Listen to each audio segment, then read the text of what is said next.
Hi, everyone. Good afternoon, and welcome to episode 190 of Navigating Now. You can find this episode and all of our other episodes on thaudium.com/live. We go live every Thursday at 3 p.m. Central. So my name is Azmin Gowa, and I'm a senior consultant here at Thaudium, and I'm super excited to host my guest today, someone I get to learn from every single day, work with every single day, Norm Ralph. Norm is Thaudium's co-founder and COO, and I've had the pleasure of working with him on several of our offerings at Thaudium. And today we're here to talk to you about one that's near and dear to both of us, strategic planning, which we've both had the opportunity to see grow and evolve at Thaudium. So we're very excited to share our insights with you. Welcome, Norm. It's good to be here. We were just commenting on Azmin and I have had a lot of firsts together. So excited to share today's episode and to many more. Yes, absolutely. So, as you know, we like to start these conversations off with, how are you coming in today? If you could describe with maybe one word. So today is a little piece of nostalgia. So we're here at WeWork in Fulton Market. And for us, it's been home for 7.5 years. And WeWork is actually exiting this building. And so for us, they've grown with us. They've been a big part of our story. And so as we see the couches getting moved out, as we see the boxes coming out, I think for me, it's just a piece of nostalgia of what was, but equally as excited for what is. And we know that change, even for your physical environment, can certainly be formative. And so we're looking forward to our next chapter here at Thaudium. Awesome. I couldn't have said it better myself. I was going to say change is, good and bad, and there's always a little bit of both in it. So It's going to be uncomfortable, but it's also going to bring a lot of exciting new things. So I'm excited about that. So I wanted to kick things off with our audience. We have a diverse group of people always joining us week to week. Some of them might know us very well. Some of them might not. So I thought, let's kick off with just explaining what the strategic blueprint process is and how it's evolved over time at Thaudium. Well, what I'll say is what sits at the center of our work is change. And so when we think about strategic planning, sometimes our definition might be limiting to annual plans or limited to a 3 to 5 year plan. And so what we know to be true is strategic planning is truly an experience. It sits at the center. It's the heartbeat of your business. And so for us, we wanted to take that limited view and how do we make it more expansive? And so the way we see strategic planning is it starts with the strategic visioning. It really is about the North Star. Oftentimes what is missed is that team formation. How do you create a unique identity that's relevant for that team, for where they're at in their change process? How do you create some buy-in and enrollment to what matters most? And then how do you match that with some of the more traditional translating of that vision into the plans? And so creating clarity and confidence as to what matters most, making sure that every team member understands how their day-to-day truly ladders up to that strategic plan. And then I would say what's also important is to not make it a one-time effort. So how do we make sure that it's a recurring effort, whether that's a weekly, monthly, quarterly process, but to make sure that it truly is what sits at the center of what matters most. I love that. And, here at Thaudium, we share our perspectives on change. And one thing we say is that change comes in waves. And because change comes in waves, it's so important to understand and learn how to ride those waves so that as things keep changing, as we know, business environments change all the time, to just continue to be adaptive. And I love seeing our clients kind of go through that process as well. Well, as you're saying that, like, change isn't limited to an annual plan. So I feel like sometimes people see strategic planning as it's the one-time effort. I was often sitting at the center, especially in a corporate environment, for what seemed like a 6 to 9 month annual planning process. It's like, what if instead that annual process was meeting exactly the moment? Like when that change is happening, you have the ability to be agile, to be able to come together as a team, whether it's here in June or it happens to be in September. And you can start to redefine or even reimagine what that future looks like. So we really see this as an opportunity to demonstrate change leadership through strategic planning. I love that. I would say my favorite part about the work we do too is that we are able to take it from, vision, pie in the sky, all the way to, for people like us operators, the execution of it as well, and just see that process from start to end. And, as I was preparing for today's conversation, I was even just thinking like, we all go through, for example, New Year's resolutions, right? And New Year's resolutions is very similar to the strategic vision, right? You have this goal, you have this aspiration, you put it out there, but that strategic vision can't really come to life, that goal can't really come to life until you really think about, what are those action steps? What are you going to do to make it happen? And that's why I love our process so much is, yes, we talk about the pie in the sky, the vision, it's all there. But then we can also really talk about execution. And I love the clouds and the dirt behind us because I feel like that's an awesome picture of our process too. And it's part of our values. So when we look at our team members, we love to play equally in both. And so we create the space for the vision and the aspirations, but we also match it with the execution. And so to me, that's what's critical about today's conversation is Anthony and Ashani last week talked about how important it is to really focus on the visioning aspect of our SBP. And today we're going to talk about that second complementary side that's equally as important, which is how do you ground it in the execution? Absolutely. That leads really nicely to my next question, which is, if folks are curious, what might it look like to be part of a client engagement as it relates to strategic planning? Well, I'll say what we seem to notice in terms of the presenting opportunity is maybe a large restructure internally. It could also be a shift within a business unit or the market. But there's usually some fundamental change to the operating model that's requiring the team to come in and to have the bigger conversations that would potentially change some of their ways of working. So I'd say that's usually the starting point. For us, there's a couple of key ingredients to what success looks like. First is it's a guided process. What we know is that business leader is not classically trained in what is strategic planning and what does great look like. And so they're focused on 99% of their time running their business. What they can do is trust in us to guide them through that process. So everything from the big conversations that we're going to have in terms of creating the space and looking up and out to then getting really clear and specific of that vision and that plan to ultimately translating and communicating that out to the team. So that guided process is so important. I'd say lastly is that ownership. So we're not here to own your plan. We're actually here to guide you through that process and to have a co-design and a co-authorship model. And so by inviting the leadership team in, having them all have a fingerprint on the future really does create a sense of enrollment or even identity for what matters. And so you can imagine that being very different than outsourcing your strategy to a consulting firm or relying on somebody else to have that sense of ownership.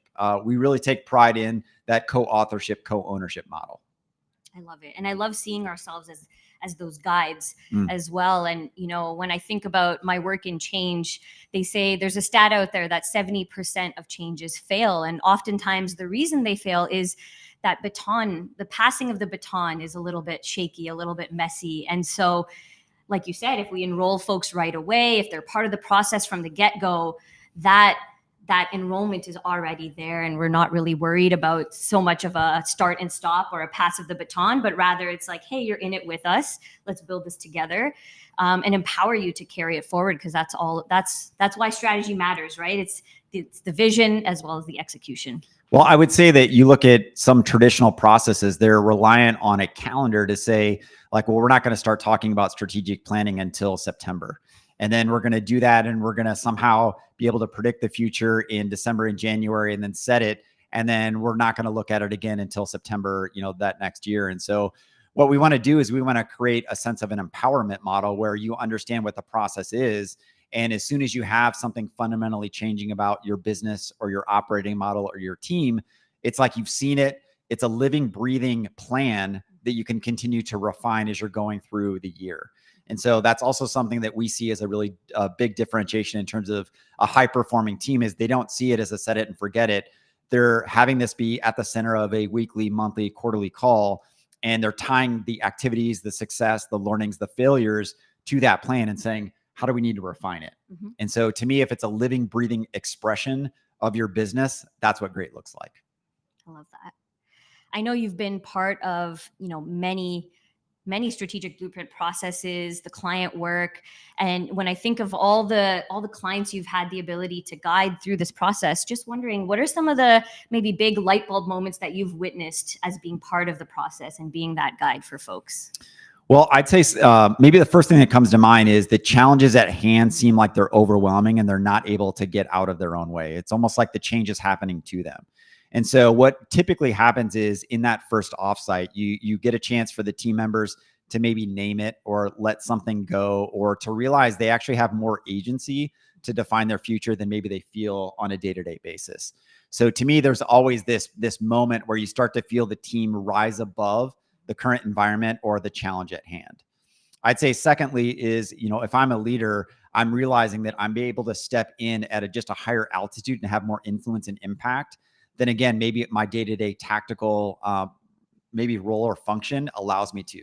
A good example is I might have somebody that's on the finance or legal team who, when we're inviting them in to step in as a business leader, to have a true fingerprint on the cross-functional strategic plan for a business unit, they have a lot of depth and experience to bring to bear. So we love this cross-functional design of having these leaders come in, and not just talking about the rosy side, but also talking about like, what are some of the assumptions or dependencies we have? We often create space to talk about the risks and the contingencies. Like, what happens when this doesn't go well? To me, some of that healthy tension, what we often call it, even like a pre-mortem of like, let's put ourselves in the scenario where it doesn't go to plan. Mm-hmm. And can we like have a more objective conversation and even anticipate what that is? Because that way we're not reactive, rather we're responsive. Like, it's that we've actually played this out. So in some ways, what we've seen is the more that you can step into some of those more difficult and maybe even itchy, scratchy type conversations, the better prepared you are to be a true business leader and not resting in your functional remit. I love that. And I think, like, to add on to that, one of the things that I really enjoy seeing when I'm in the moment, when I'm in the room with folks, is really just seeing different levels of leadership really take the reins and own certain pieces of the strategy. I remember seeing a group kind of huddled around a flip chart, and you saw the senior manager leading the conversation, and the CFO kind of sitting back and really intaking what was happening and really understanding what was happening. So I just love seeing the cross-functional teamwork, with different levels of folks in the room, just to see that, sometimes some people are closer to the work and they might understand risks that someone else might not. And so that's, I think, the benefit of really having folks in the room together, especially, as you mentioned, cross-functionally. Yeah, because as you say that, what's coming up is we do make this an immersive experience where everybody's getting several degrees closer to the biggest priorities or the biggest challenges. And in my previous experience, especially on, more of a corporate side, a lot of times it's a very waterfall approach where you've got a small subselect of individuals that are owning, drafting and authoring maybe the business case or the approvals or even the decisions. And imagine how much more success you're going to have when everybody gets several degrees closer, understands the business driver, understands some of the context with which we're making this commitment, and ultimately can help contribute to the plans themselves. Versus if you're receiving a spreadsheet and it's coming from maybe a strategy department or somebody that plays that strategy role, it's missing maybe some of the texture or the diversity of experience for who's in the room. So you've got a talented leadership team. Our recommendation is like, let's tap into that diverse talent. Yeah, that's awesome. Sometimes with strategy, I feel like it can feel daunting at times, especially when you're not part of that strategy team, the people putting it together. And it can seem like, too pie in the sky for some operators like myself, or it could seem like this, 70-page deck that is built and rolled out and looks excellent, but then kind of is placed aside. So just wondering, from your standpoint, what are some of the practical ways that leaders can turn their strategic vision into reality?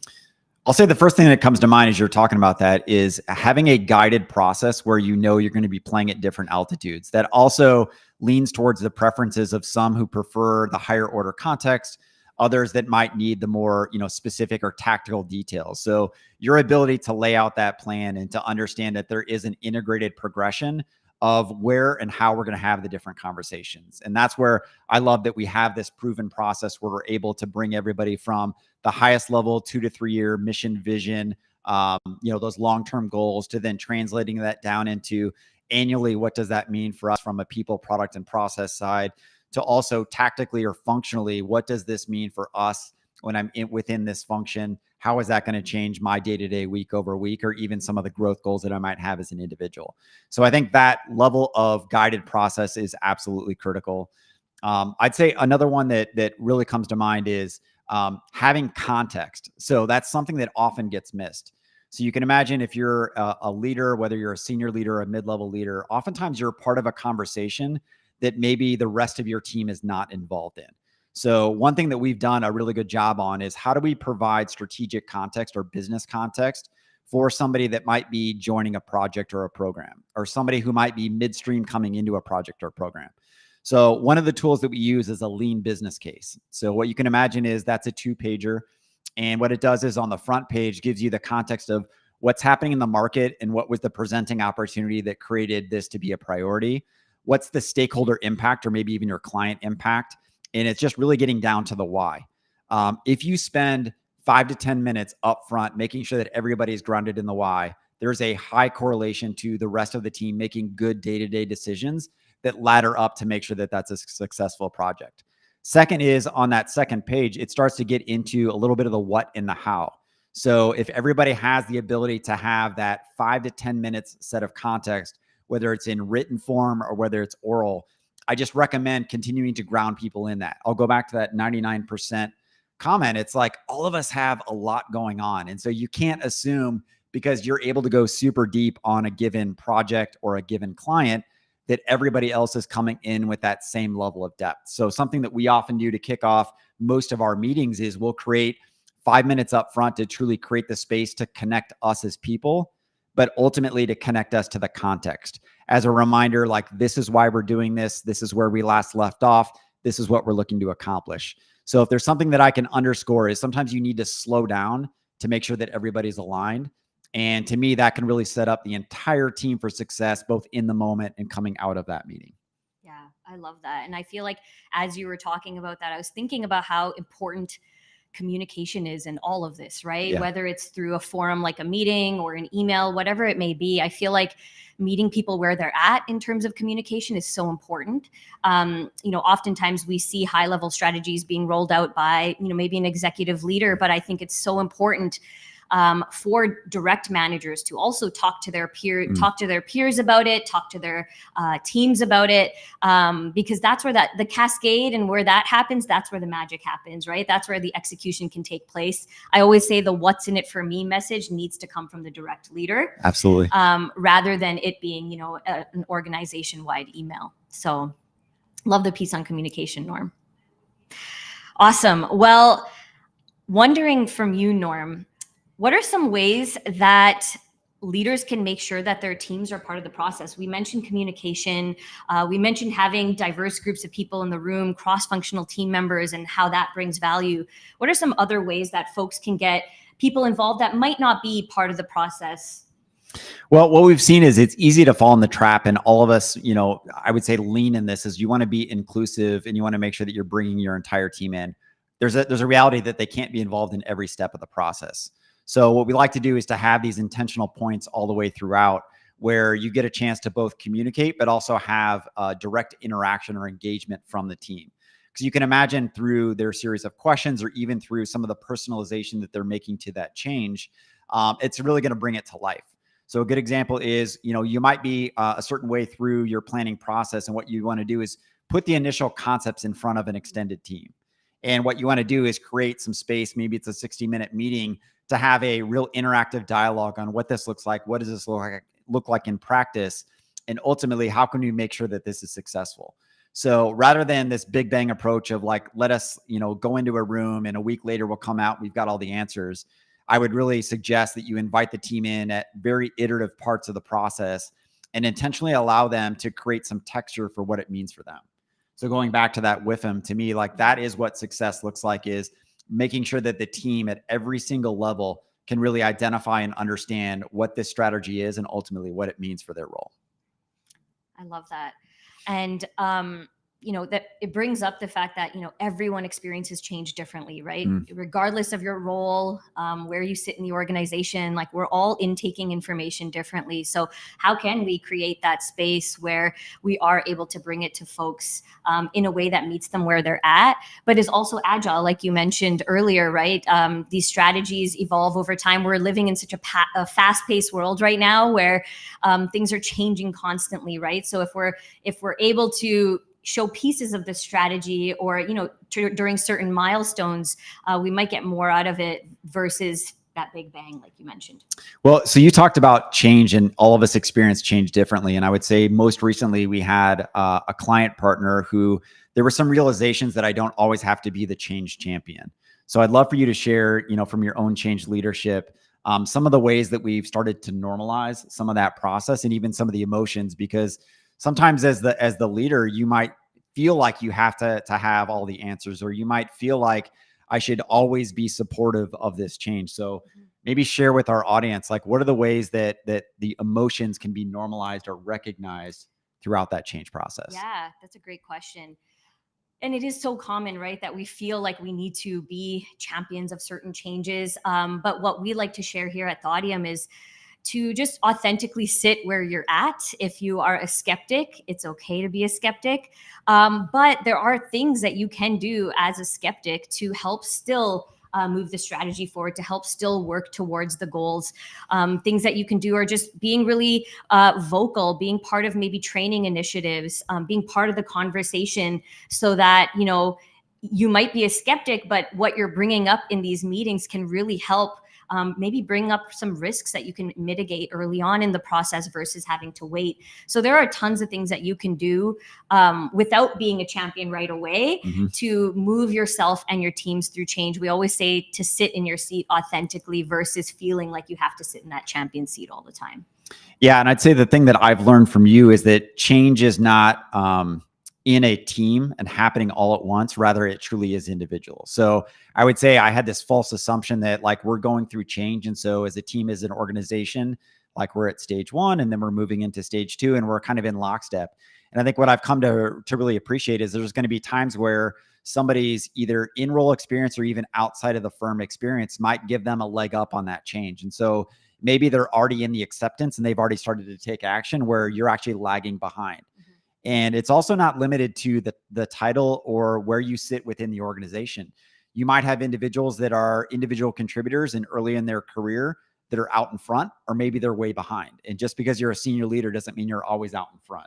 So I would say that change normalization or integrating that as part of the strategic planning has been a really nice way to show from a practical standpoint, as the changes happen, it isn't limiting to me having to be the one that's out in front, that's the change champion. There are going to be certain changes that I might have some mixed areas that I'm still working through myself. Yeah, I love that. Yeah, thanks for the reminder there. And I feel like, you know, it's so important for us to create that space, right? For folks to actually share, hey, this is where I'm at. This is how I'm feeling, so that you can help each other, right? Because you're right. At the end of the day, change is happening. As a team, we might be moving through it. But if we're sharing how we're individually feeling about it, it makes the process much more easier because we're all able to support each other effectively. And take an active role. I would say that that's probably the one other piece, that you could also be a skeptic or a bystander and still proactively take action. So it doesn't have to be the change is happening to me. Instead, it's like, authentically from where I sit, what are the ways that I can productively continue to contribute to both the organizational change, but also my own individual change. Love it. Awesome. Well, Norm, as we close today's conversation, wanted to close by just asking you, what's your favorite part about doing this work? I know you work on tons of different projects at Thaudium, but we know that strategic planning has a sweet spot in your heart. What's your favorite part about it? I'll say maybe two things. One is I've enjoyed having a bit of this creative side. So I'm known as somebody who's a high organizer. I enable and empower, teams and individuals, but I've been able to tap into this creative side, especially in strategic visioning. So when you think about that 2 to 3 year vision, even some of the team identity and the ways to really create enrollment or enablement for the team, I've loved it to tap into that creative side to complement some of my natural operator organizing side. I'd say second is I love to be sitting at the center of chaos. So I love to be the one who everybody's looking at as the true guide. I really take that maybe akin to when I'm in maybe more of a running stance and somebody says, hey, I'm looking to do some training or I've got an upcoming race. There's nothing more I like to do than to be at the beginning of that process where there's a lot of doubt. There's a lot of uncertainty. We don't have the plan. We don't have the answers, but you can trust that I'm going to guide you through that process. And so for me, knowing that we're going to have some real intention in terms of how we're designing it, that we have the ability in the moment to change and be able to pivot as needed, but ultimately that center of the belief in that we're in this together. For me, it's about celebrating the process. You've got a team that's going through change. There's nothing better than starting out with something that's hard and coming out on the other side better aligned, better committed, and having deeper relationships. So I would say for me, again, it's celebrating the process of the journey as we're all working together. Love it. I feel like that's the perfect place to close. So I want to thank you so much for your time today, Norm. This was fun. And thank you all for tuning in. If you have any questions about what Norm and I spoke about today, any questions about the strategic blueprint process, you can go to thaudium.com/SBP for more information, or feel free to email one of us. You can catch Norm at norm@thaudium.com or me, Azmin, at thaudium.com, and we'll be happy to chat through your questions. So you can find this episode and all other episodes on thaudium.com/live. Thank you all for tuning in and hope you have a great rest of your day. Thanks, everybody.